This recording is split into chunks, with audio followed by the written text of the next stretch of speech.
Oi pessoal, boa tarde, bem-vindo ao nosso canal.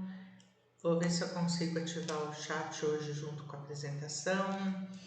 Bom, agradeço a presença de todos. Hoje a gente vai falar um assunto super interessante, que é um pouquinho mais de informação sobre HPV e como é que a gente pode se prevenir contra ele, né? Quais são as formas que a gente pode diagnosticar, de forma que a gente não chegue a ter um câncer, e um dos piores, como a gente comentou na outra live, é o câncer de colo uterino. Bom, então vamos iniciar a nossa apresentação. Eu espero que todos gostem do conteúdo e já vou apresentar para vocês. Então, aqui hoje é o nosso momento ciência, onde a gente vai ter então a segunda live do nosso canal. Bom, gostaria então de convidar vocês, né, para se inscrever no canal, deixar seu like, marcar o sininho para vocês receberem as notificações das novas lives, acompanhar os nossos conteúdos. Eu garanto que vocês vão gostar do que a gente vai apresentar hoje e nas outras lives que a gente está programando aí. Não percam o alerta, ativem o sininho, inscrevam no canal, deixe seu like se você gostar do conteúdo.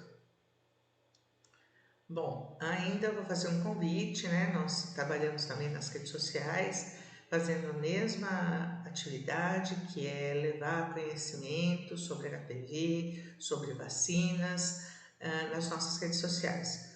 Acompanhe a gente no Facebook, nesse endereço, @unespvacina, ou no Instagram, @vacinehpv.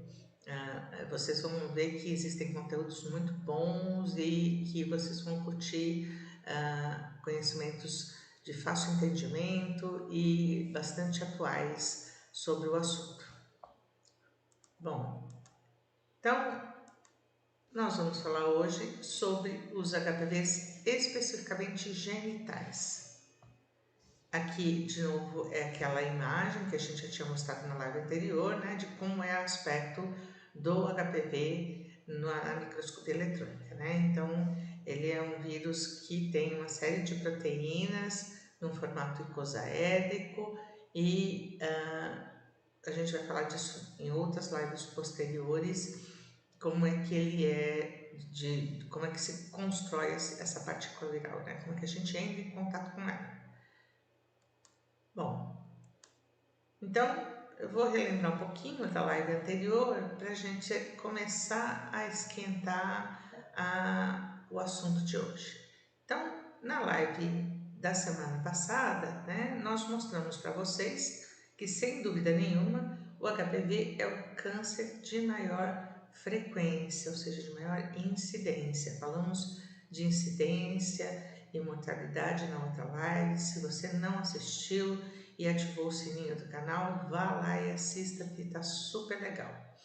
Bom, então aqui, desculpe, nós temos 99,7% de frequência de câncer de colo uterino, seguido de câncer de ânus com 88%, 78% de câncer de vagina, 51% de câncer de pênis e entre 15% a 48%, na dependência do país, né, da região geográfica, o câncer de vulva. Bom, e nós não falamos das lesões pré-malignas na live anterior. O que são lesões pré-malignas? São lesões que ainda não são câncer, mas que elas já têm um potencial de se transformar em câncer. E vamos falar então das lesões que são pré-malignas, ou seja, não é câncer, mas pode evoluir para câncer, associada à presença do HPV. Então, só para vocês terem uma ideia, né? Na Europa, que é o que vocês estão vendo aqui do lado direito, né? São dados de um artigo científico. O colo uterino, que é chamado de SIN, que vem do inglês, mas que significa neoplasia intertelial cervical, que é do colo uterino, então o célice uterino. Nós temos na Europa, só como um exemplo, 2.603 a 503.000 casos dessas lesões pré-malignas que já são preocupantes, que podem evoluir para câncer. Elas são hoje em dia classificadas por uma nova classificação como lesões de alto grau de malignidade. Bom, em seguida, né, nós temos, o câncer de vulva, que tem esse nome, VIN23, que é a mesma classificação, é a lesão de alto grau de malignidade, não é câncer ainda. Nós temos na Europa de 14 a 27 mil casos de mulheres com esse tipo de lesão pré-maligna, todas elas associadas a HPV. Depois nós temos o câncer de vagina, né? Na verdade não é câncer, é uma lesão precursora, uma lesão pré-maligna, que é chamada de VAIN 23, onde a gente encontra uma frequência de 2,5 a 4,6 mil mulheres com essas lesões precursoras. E, por fim, nós temos o AIN 23, que é a lesão precursora do câncer de ânus.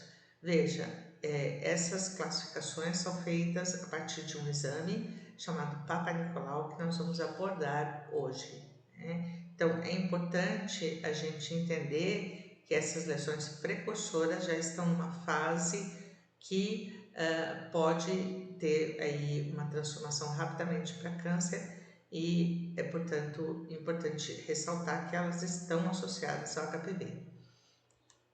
Bom, na continuidade, então, nós vamos mostrar, né,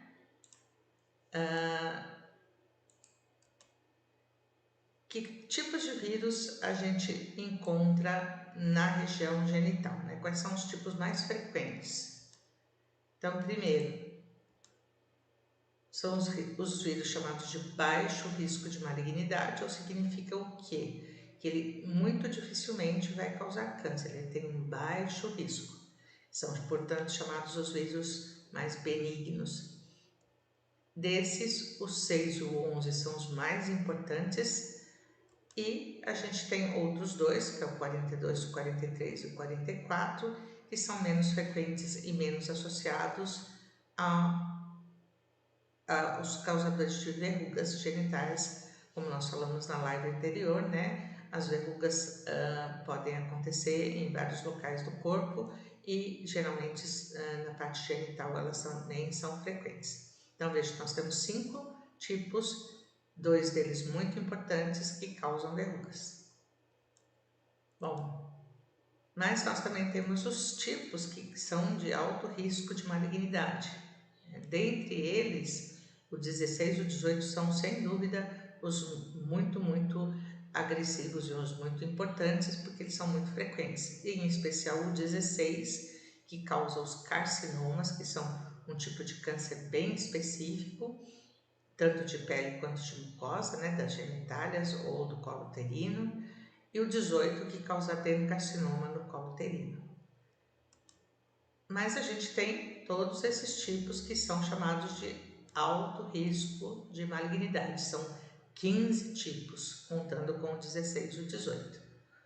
Temos também os que ainda são chamados de potencial risco, porque ainda eles são 3, é o 26, o 53 e o 66, e eles ainda têm muitos estudos que mostram a associação ou às vezes não associação com malignidade.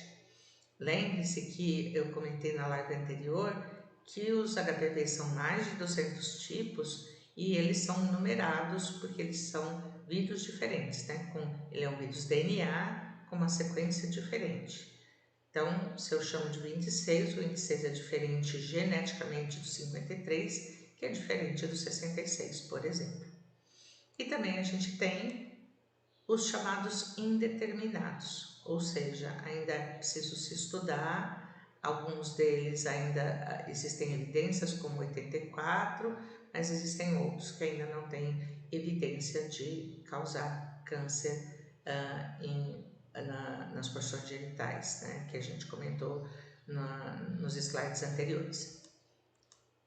Bom, no total, então, a gente pode ter 36 a 40 tipos associados ao câncer genital, tá? E essa é uma foto ilustrativa de uma célula maligna em divisão, né? Ela não é muito bonita, realmente as células malignas, elas são células que mudam a sua característica morfológica. Bom, então vamos falar um pouquinho sobre as verrugas associadas ao HPV. Bom, essa é uma imagem ilustrativa que eu trouxe aqui só para a gente ter aí uma imagem divertida de uma verruga com uma cara meio feia, né? Mas elas não são tão ruins assim, elas são chatas, elas incomodam, como eu disse na live anterior, elas acumulam em grande quantidade, mas a gente vai perceber que ela tem algumas características. Por exemplo, né, no colo uterino existe uma lesão chamada de condiloma, que é causada por esses vírus benignos e que estão no colo uterino não na forma de verruga, mas numa forma de lesão diferente. Entretanto, né, nós vamos ver que são causados especialmente por CESU11, já havia dito isso, né, em 90% dos casos. A maior incidência em indivíduos é em indivíduos menor do que 30 anos. A transmissão se dá pelo contato de pele com pele, a exceção é o condiloma de colo uterino.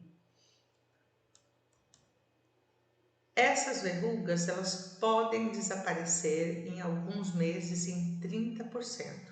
Então, às vezes a pessoa está lotada de verrugas, tem um temor de ir ao médico, não quer contar para os pais, não quer contar para os companheiros, e aí, de repente, a verruga desaparece em 30% dos casos. Nos outros 70%, às vezes a gente tem que fazer remoção cirúrgica para remover, na dependência da quantidade de verrugas que aparecem. Bom, mas ela pode ter uma coisa muito incomodativa, como eu disse para vocês, que ela é recorrente, ou seja, ela reaparece. E isso é devido potencialmente a uma queda de imunidade, né, uma baixa resposta imune que o indivíduo pode ter, né, pacientes imunossuprimidos, né, como são pacientes com câncer que tomam medicamentos para diminuir, né, o câncer, eles acabam diminuindo a imunidade, transplantados de órgão, pacientes HIV positivo, podem ter verrugas recorrentes por conta da baixa da imunidade. E não falamos de vacina ainda, mas eu já vou ressaltar que pacientes não vacinados também têm aí uma predisposição à recorrência de verrugas. Lembrando que a gente vai falar de vacinas muito especificamente nas lives posteriores, e aí eu vou contar para vocês que na vacina também tem a proteção para os vírus que causam verrugas. Bom, e também a recorrência dessas verrugas está associada a um conceito que não é fácil ainda de entender nem para os cientistas, que é chamado latência. O que seria a latência, né? Em 70% dos casos isso pode acontecer com as verrugas. Existem algumas dúvidas se o HPV ele pode se esconder da resposta imune. E como é que ele faz ele se esconde da resposta imune? Existem algumas hipóteses, né? Uma hipótese é ele ficar alojado sem se multiplicar em pelos, né, das regiões genitais ou em glândulas glândulas são pequenas conglomerados de células que produzem muco, por exemplo, né, no colo uterino tem, em outras regiões, e existem, isso a gente costuma chamar de reservatório, eles podem ficar, o HPV pode ficar sem se multiplicar, sem promover lesão, mas ele está lá ativo, né? E a partir do momento que a pessoa restabelece a sua condição imunológica, que ela tem uma baixa imunológica, ele volta a recorrer e aí aparecem as verrugas novamente.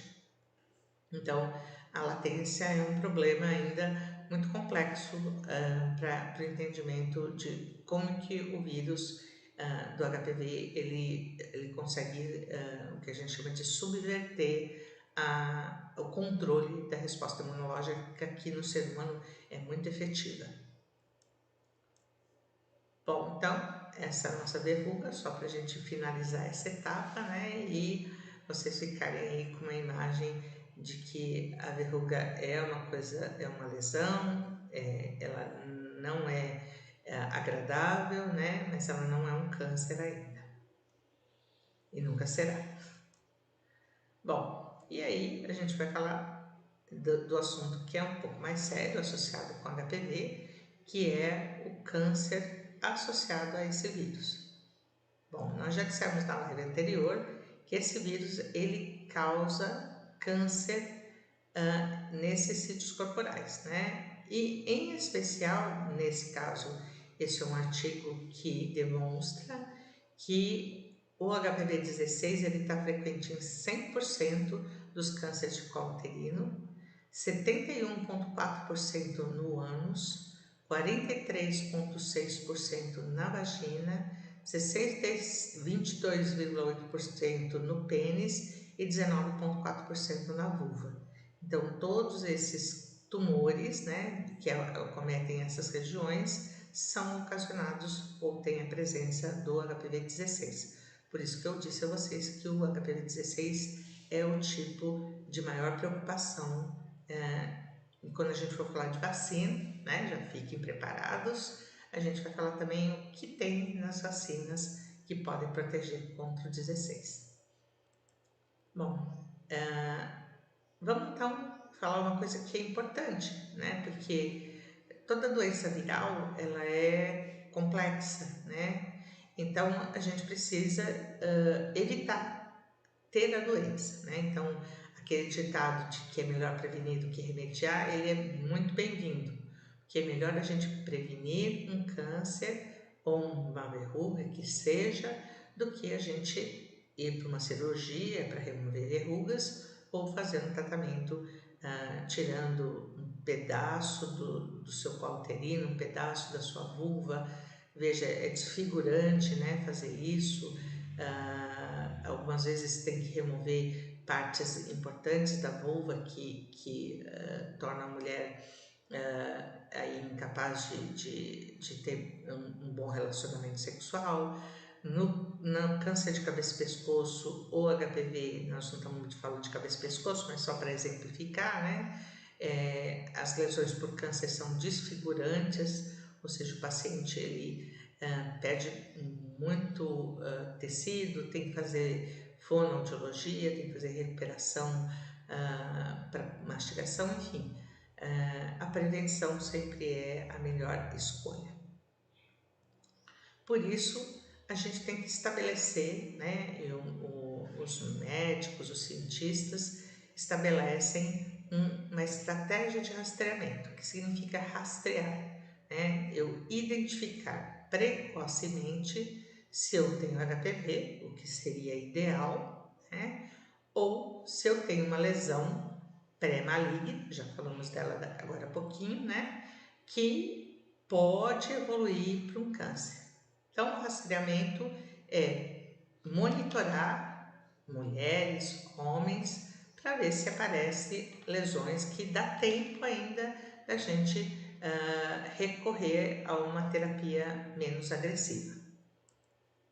Tá? Então, essa é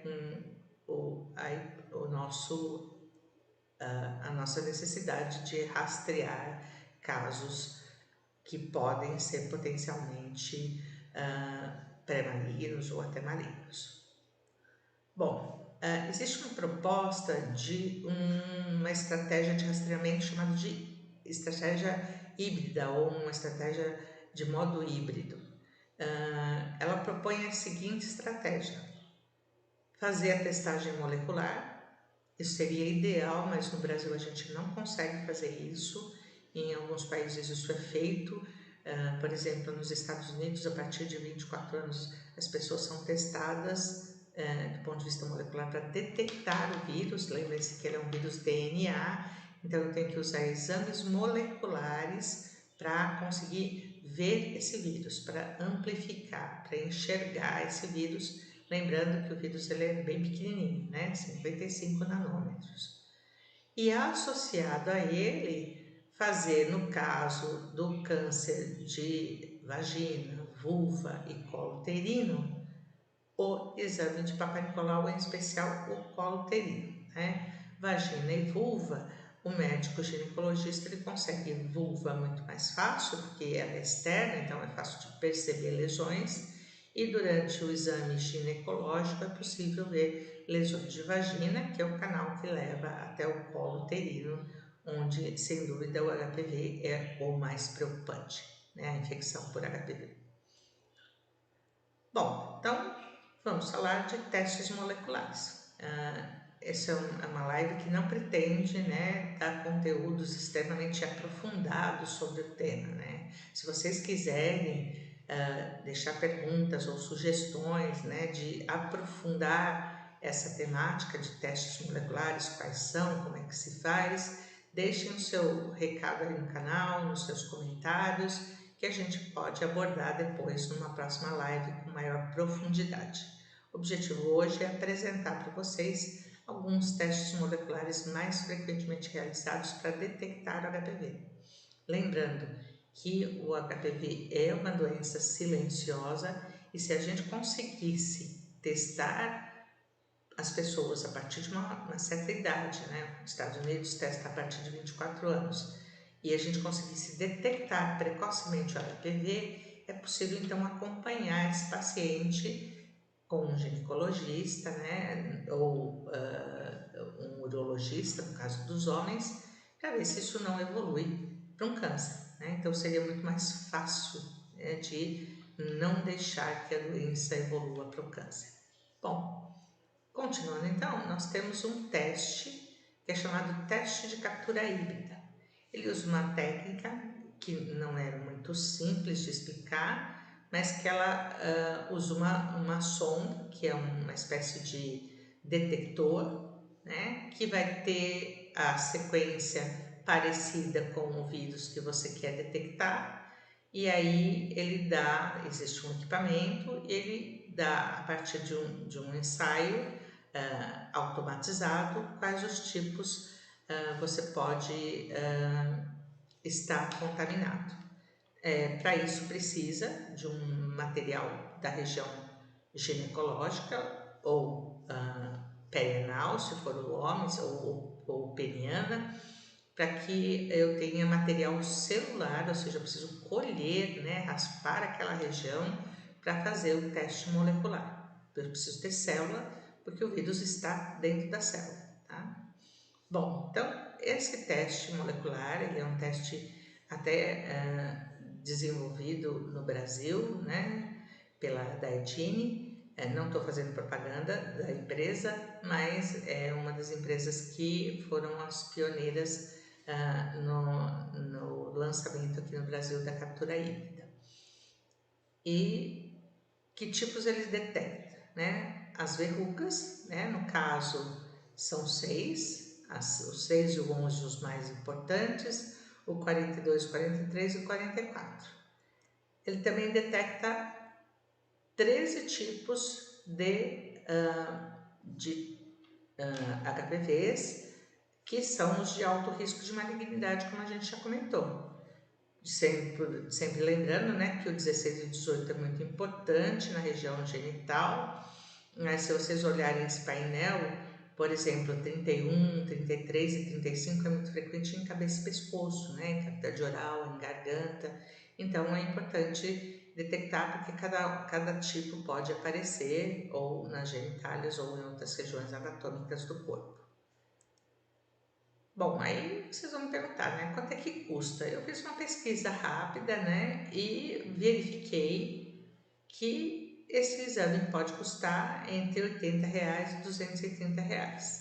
Não é um absurdo de caro, mas isso é uma estimativa. Não sei se esse preço corresponde a alguns laboratórios, né? Visto que os laboratórios em geral, pelo menos eu não fiz contato para saber um preço real de um laboratório daqui da minha cidade, que é Araraquara.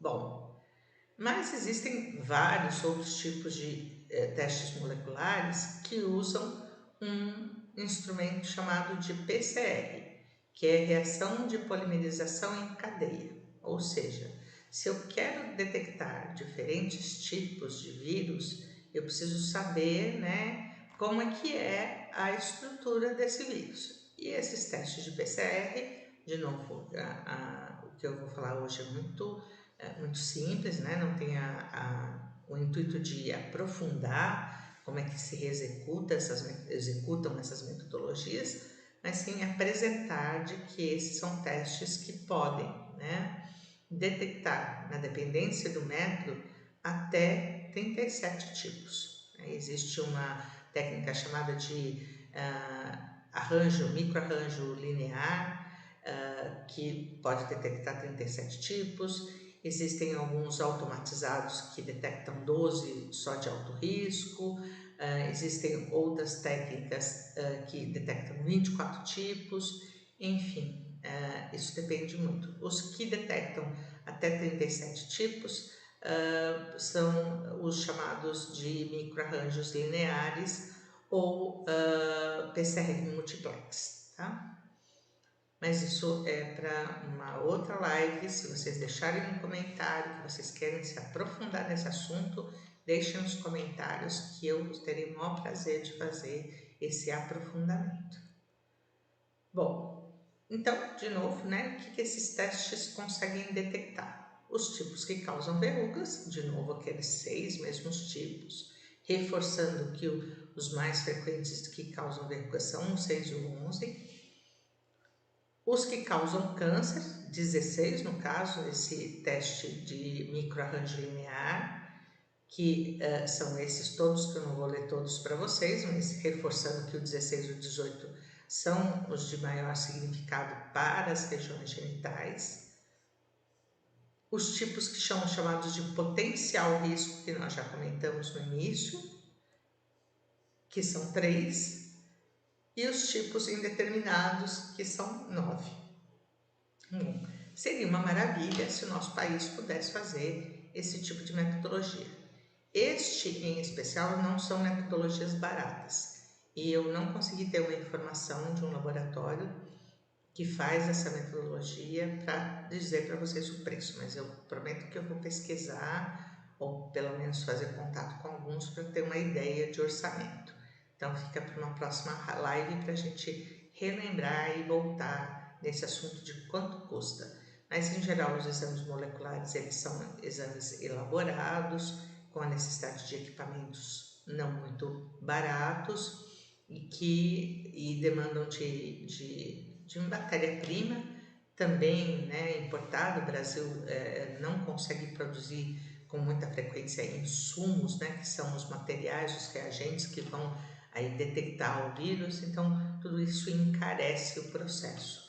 Então, em geral, esses exames moleculares não são muito baratos, mas eu não posso precisar nesse momento o valor. Até tentei, mas os laboratórios eles não mencionam nos seus sites. Bom, então, onde que eu vou testar, né? Já que eu tenho que testar, se tivesse no Brasil, né? O ideal é a gente tivesse gratuitamente esse exame disponível, porque veja, nossa população, nosso país é considerado um país, em inglês a gente chama de low income, que é um país de baixa renda, né? Embora a gente ache ainda que a gente está em desenvolvimento, a gente, nesses 2 últimos anos em especial, a gente teve aí uma queda aí de poder aquisitivo socioeconômico, né? Uma condição socioeconômica que houve um decaimento. Então, onde eu posso testar? Bom, será que o SUS paga, né? seria ideal, né, que o Serviço Único de Saúde, que é um serviço maravilhoso e a gente deve, como brasileiros, realmente ressaltar a importância desse sistema que foi criado há muito tempo, que dá condições para as pessoas menos privilegiadas social e economicamente, de ter médico gratuito, de ter exame gratuito, de ter remédios, né, de forma gratuita, até mesmo preservativos você pode receber de forma gratuita nos postos de saúde através do Sistema Único de Saúde. Né? Será que a gente consegue testar HPV no SUS? Infelizmente não. O exame é oferecido em clínicas privadas. Tá? O Sistema Único só oferece o exame de Papa Nicolau, que foi aquela segunda opção que eu falei para vocês. Lembra do sistema híbrido, né? Ou faz a testagem molecular, que seria ótimo para fazer um rastreamento molecular, ou você associa, quando possível, o Papa Nicolau, que a gente vai falar um pouquinho sobre ele, ou então, né, na impossibilidade do SUS fazer teste molecular, o Papa Nicolau tem sido uma boa saída, desde que feito com frequência, né, na rotina, de pelo menos uma vez ao ano ir ao ginecologista e fazer seu Papa Nicolau. É claro que os homens não têm um exame Papa Nicolau, né, para ser feito, mas os urologistas podem fazer acompanhamento de lesões por outros métodos. Bom, então vamos falar de Papa Nicolau, né? Todo mundo já ouviu falar de Papa Nicolau, né? Já foi até o médico, né? As mulheres fazer esse exame, mas como é que ele é feito, né? Esse aqui é um GIF que eu encontrei só para ilustrar que para o exame de Papa Nicolau eu preciso de dois elementos muito importantes. Um especialista que consiga reconhecer células normais de células transformadas, que esse é o exame, tá? Detectar quando a célula está normal e quando ela não está normal. E preciso de um bom microscópio, que é a ferramenta de todo bom citopatologista. Então, o Papa Nicolau é feito por citopatologistas e as pessoas que fazem têm que ter experiência e uma boa ferramenta, que é a microscopia, que é o microscópio. Bom, então eu vou falar um pouquinho rapidamente sobre o Papa Nicolau. Para isso eu vou usar uma ponteira para facilitar aí o apontamento de algumas partes importantes. Então, primeiro, né, nós temos a porção vaginal, onde aqui vocês estão vendo é um espectro, que é um instrumento para abrir o canal vaginal. E nessa posição tem o útero e aqui é o colo do útero que a gente ilustrou na live passada. Então, como é que faz o médico? Então, aqui, o médico ginecologista pega essa espátulazinha e leva até o colo uterino e ele vai, em 2 e em 3, vai raspar esse material. Então, o que é o Papa Nicolau? Ele raspa a superfície do colo uterino. Tá? Lembrando, né, a gente vai lembrar isso numa próxima live, que você está só tirando a superfície. Lá para baixo tem mais células, né? Nem sempre o Papa Nicolau consegue ir muito fundo, mas ele é bom como método de rastreamento, com certeza. E aí, depois de raspado, o médico coloca isso numa lâmina, né? Ele estende esse material, ele coloca sobre uma lâmina, cora e vai ao microscópio avaliar as células que estão presentes. Bom, então eu trouxe aqui só para as pessoas ficam curiosas, né? O que será que o médico vê, né, nessa microscopia, né? Ele vê ou células normais, trouxe aqui um tipo de célula representativa do epitélio normal, não existe só essa, tá? A gente chama essas células de células intermediárias. Essa é a coloração de Papa Nicolau, depois eu vou contar brevemente a história dele, que Papa Nicolau é o nome do método, mas vocês vão descobrir que ele é mais que isso. E aí vocês vão ver que células normais têm núcleos redondinhos, bonitinhos, né? Um citoplasma bonito, né? Colorido porque ele está corado. e uma célula tumoral, que é, sem dúvida, muito diferente de uma célula normal, né? As células tumorais aí têm modificações importantes e o médico consegue então distinguir. Eu estou pegando os extremos, um normal e um muito alterado. Nesse espectro entre o normal e o muito alterado, que já é um câncer, existem outros tipos de células. E, de novo, se vocês quiserem se aprofundar sobre a metodologia, sobre como as células são, né, como é que eu faço para fazer exame de Papa Nicolau, deixe seu comentário aí no canal que a gente aborda isso com maior profundidade.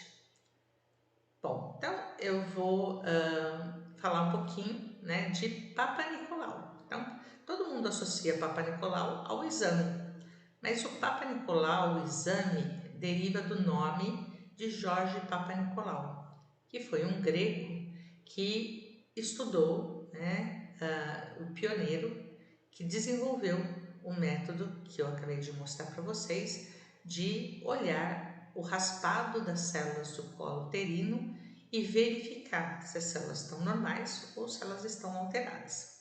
Então, vou contar brevemente uma história deles, né? Primeiro eu vou falar são palavras dele retiradas de um artigo que são para mim muito emocionantes como cientista, porque eles mostram, ele mostra em geral o que o Papa Nicolau ele sentiu como cientista. Tá? Depois eu conto um pouquinho da história de como isso começou. Então, ele diz o seguinte, né? Que a primeira observação de células cancerígenas no esfregaço de colo uterino me deu uma das maiores emoções de que já experimentei durante toda a minha carreira científica. Vejam, isso pode parecer meio mórbido, né?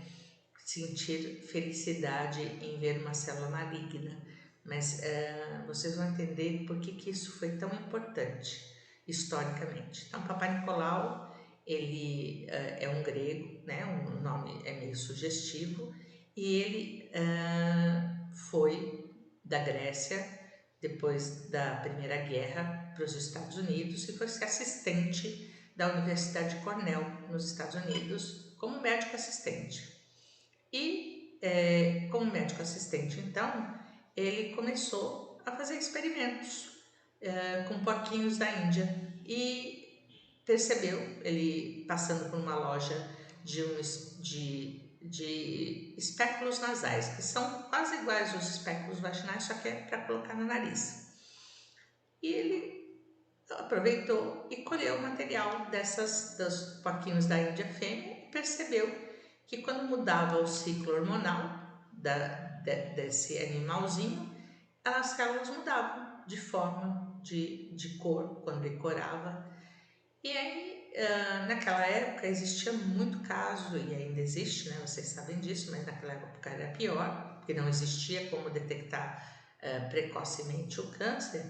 Muitos casos de mulheres com câncer que iam a óbito, muito triste. Então ele resolveu, depois que ele foi promovido de assistente, né, de pesquisa a professor, ele começou a fazer estudos com pacientes, com mulheres, e descobriu então, pelo relato que vocês viram, né, que era possível fazer a detecção precoce do câncer de colo uterino através do Papa Nicolau. Então, a mensagem de hoje que eu deixo, né, é que duas coisas são importantes. Primeiro, HPV é um vírus importante, de novo ressaltando, ele é sexualmente transmissível, é possível detectá-lo por testes moleculares, mas também na dificuldade de se fazer um teste molecular, pode-se fazer diagnóstico precoce com o exame de Papa Nicolau.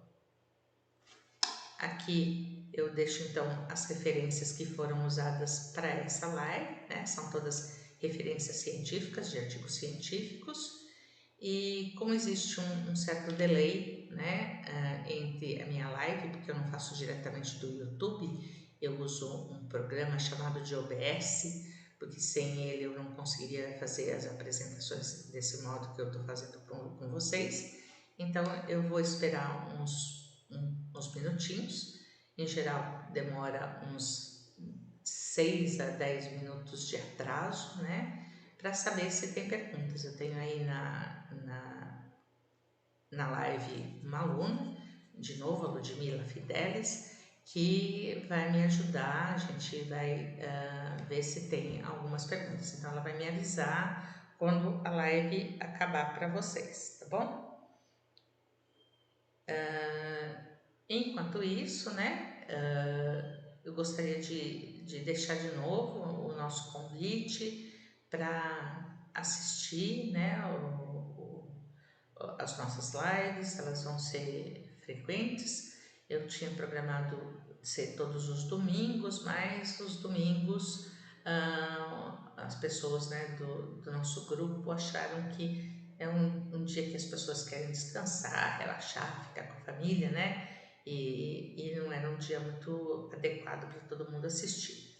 Então a gente está testando aí um horário que seja legal para todo mundo. Então hoje foi às 18 horas, então deixe nos seus comentários se esse horário é legal para você, né? E aí a gente vai acatando as sugestões para aprimorar aí o melhor horário. Bom, queria saber então se vocês têm perguntas, né? Coloquem no canal as perguntas. Eu vou sair aqui da minha apresentação e vou direto ao YouTube e boa noite para todo mundo, né? Agora eu consigo ver o YouTube e queria saber se vocês têm alguma dúvida que eu possa responder. Estou vendo que todo mundo entrou, agradeço a presença do Marcos, do Vitor, da Daniela Cardoso, do Ricardo, da Lud, minha fiel companheira, da Thaisa, do Vitor, da Ludmila, da Jennifer, que estão aí, da Lara, da Natália e Yasmin. Muito obrigada pela presença de vocês. E podem deixar suas perguntas, têm dúvidas, querem mandar sugestões, vou dar um oi para vocês. Tá? Mandem suas dúvidas, eu estou aqui disposta a contribuir aí com vocês. Deixem comentários se vocês querem saber mais sobre assunto, mais profundamente sobre o assunto de hoje. Olá, Flavinha, tudo bem?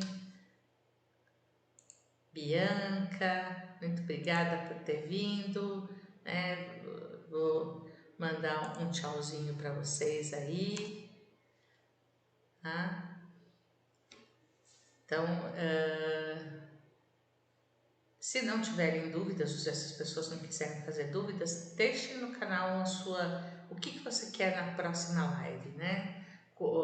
Quer que eu me aprofunde mais sobre a questão do diagnóstico molecular? Fale mais sobre a técnica do Papa Nicolau, né? Então, enfim, façam aí, deixem nos seus comentários.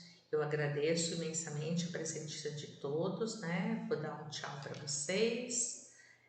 Muito obrigada pela presença. Adorei ter vocês aqui comigo, tá? E até mais. Um tchau para vocês aí. Tchau para todo mundo. Até uma próxima live.